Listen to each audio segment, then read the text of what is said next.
तुम्हा सर्वांना आता सावधान करणारी बातमी आहे, कारण तुमचं फुफ्फुस सांभाळा।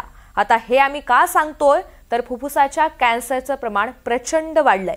भारतामध्ये 74 पैकी एकाला हा कॅन्सर होतोय। फुफ्फुसाचा कॅन्सर हा भारतातला चौथा सर्वाधिक घातक कॅन्सर ठरतोय। विशेष म्हणजे 40 ते 50% रुग्ण असे आहेत ज्यांनी कधीच धूम्रपान सुद्धा केलेले नाहीये।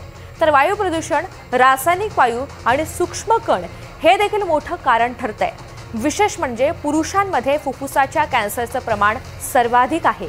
पुरुषांमध्ये आढळणाऱ्या सर्व कॅन्सरपैकी सुमारे 11% प्रकरणं ही फुफ्फुसाच्या कॅन्सरशी निगडित आहेत।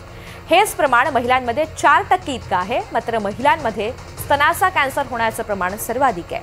धक्कादायक म्हणजे 50 वर्षांखालच्या लोकांमध्ये सुद्धा हा कॅन्सर बळावताना पाहायला मिळतोय। या संदर्भातली अधिकची माहिती ग्राफिक्सच्या माध्यमातून समजून घेऊया। या 5 भागांना कॅन्सरचा जास्त धोका असतो। पचन संस्था 19.71%, प्रत्येक 39 व्यक्तींमध्ये तो नोंदवला जातोय।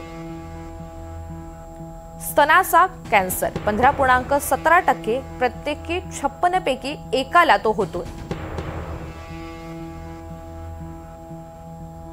जनन संस्था 14.94%, 53 पैकी एका व्यक्तीला त्याची लागण किंवा तो नोंदवला जातोय। तोंड आणि घसा 13.58%, 52 पैकी एक। फुफ्फुस 9.79%, 74 पैकी एक।